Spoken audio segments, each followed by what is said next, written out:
जलियांवाला बाग हत्याकांड भारतीय इतिहास में एक कलंकित घटना है। अमृतसर के जलियांवाला बाग में जब एक भीड़ शांतिपूर्ण तरीके से इकट्ठी हुई थी, तो ब्रिटिश सरकार ने उस पर गोली चलवा दी थी, जिसमें अनेक निर्दोष और निहत्थे लोग मारे गए थे। अंग्रेजों की गोली से बचने के लिए अनेक लोग उसी बाग में मौजूद एक कुएं में कूद गए थे। इसके कारण भी अनेक लोग इस कुख्यात घटना के दौरान मारे गए थे। यह घटना भारतीय इतिहास में जलियांवाला बाग हत्याकांड के नाम से जानी जाती है। जब लोग रॉलेट एक्ट के विरुद्ध प्रदर्शन कर रहे थे, तो 9 अप्रैल 1919 को दो राष्ट्रवादी नेताओं सैफुद्दीन किचलू और सत्यपाल को ब्रिटिश सरकार द्वारा गिरफ्तार कर लिया गया था। परिणाम स्वरूप भारतीयों का एक बड़ा वर्ग उद्वेलित हो उठा था। इस उपद्रव को शांत करने के लिए क्षेत्र में मार्शल कानून लागू किया गया और स्थिति से निपटने की जिम्मेदारी एक ब्रिटिश सैन्य अधिकारी जनरल डायर को सौंपी गई। डायर ने 13 अप्रैल 1919 को एक घोषणा जारी कर कहा कि लोग बिना पास के शहर न छोड़ें तथा 3 से अधिक लोग एक साथ एकत्रित न हों। 13 अप्रैल को वैसाखी के दिन डायर की घोषणा से अनजान लोगों का एक समूह वैसाखी मनाने के लिए अमृतसर के जलियांवाला बाग में एकत्रित हुआ था। इसी स्थल पर कुछ स्थानीय नेताओं ने भी विरोध सभा का आयोजन किया था। इस दौरान विरोध प्रदर्शन और त्योहार का आयोजन शांतिपूर्ण तरीके से चल रहा था।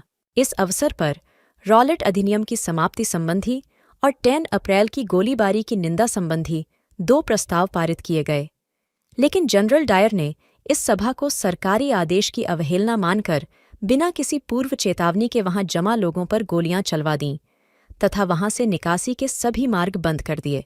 ब्रिटिश सरकार द्वारा किए गए इस निर्मम दमन के कारण लगभग 1000 लोग मारे गए। इस दौरान मरने वालों में युवा, महिलाएं, वृद्ध, बच्चे सभी उम्र के लोग शामिल थे। इस निर्लज्ज व कुख्यात जलियांवाला बाग हत्याकांड से पूरा देश सन्न रह गया था। संपूर्ण देश में इस बर्बर हत्याकांड की निंदा की गई थी।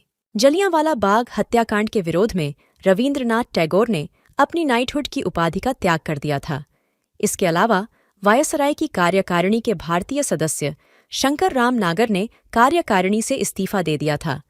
इसके चलते गांधी जी ने 18 अप्रैल 1919 को सत्याग्रह को समाप्त करने की घोषणा कर दी थी, क्योंकि गांधी जी का मत था कि सत्याग्रह में हिंसा का कोई स्थान नहीं होता है।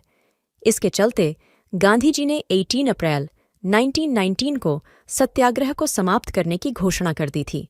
इस कुख्यात हत्याकांड के बाद एक राष्ट्रवादी क्रांतिकारी ऊधम सिंह ने इसके लिए जिम्मेदार अंग्रेज अधिकारी से बदला लेने की ठानी और उन्होंने अपना नाम बदलकर राम मोहम्मद सिंह आज़ाद रख लिया। अंग्रेज अधिकारी से बदला लेने के लिए ऊधम सिंह ब्रिटेन चले गए थे और वहां पर उन्होंने lieutenant governor Michael O'Dwyer की हत्या कर दी थी। इस अपराध के कारण ब्रिटिश सरकार ने वर्ष 1940 में ऊधम सिंह को दोषी करार देते हुए फांसी दे दी थी। वर्ष 1974 में भारत सरकार द्वारा राष्ट्रवादी क्रांतिकारी ऊधम सिंह की अस्थियों को भारत लाया गया था। इस घटना के बाद ब्रिटिश शासन की नीतियों पर अंतर्राष्ट्रीय स्तर पर भी भारतीय स्वतंत्रता की मांगें बढ़ीं। जलियांवाला बाग की वार्ता ने भारतीय स्वतंत्रता संग्राम को एक नया उच्चाधिकार और प्रेरणा दिया, जो अंततः 1947 में भारतीय स्वतंत्रता की प्राप्ति में साक्षर था।